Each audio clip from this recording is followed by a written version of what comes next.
कालाबाग की तरह केनाल्स मंसूबा भी दफन होगा। यकीन है 2 मई को सीसीआई मीटिंग में केनाल्स का फैसला वापस हो जाएगा। सूबों में इत्तफाक राय के बगैर कोई नहर नहीं बन सकती। सिंध के हुकूक के खिलाफ कोई मंसूबा नहीं बन सकता। कंफर्म हो गया केनाल्स की मंजूरी नहीं हुई। लोग कह रहे थे आप विफाकी हुकूमत गिरा दें। अगर हम हुकूमत गिरा दें तो क्या ये जमानत है कि केनाल्स मंसूबा रुक जाएगा? वजीर आला सिंध मुराद अली शाह की प्रेस कॉन्फ्रेंस। कहा मुल्क की सलामती पर तमाम जमातें यकजा है। भारतीय जारहियत के खिलाफ सब एक है। भारत ने बगैर सबूत इल्जामात लगाए।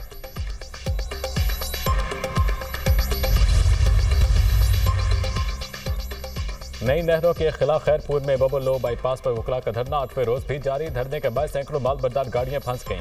कंदकोट में इंडियस हाईवे गोला मोड़ पर 5वें रोज भी धरना। और बाड़ू में वकला और सियासी समाजी जमातों का धरना, गाड़ियों की लंबी कतारें।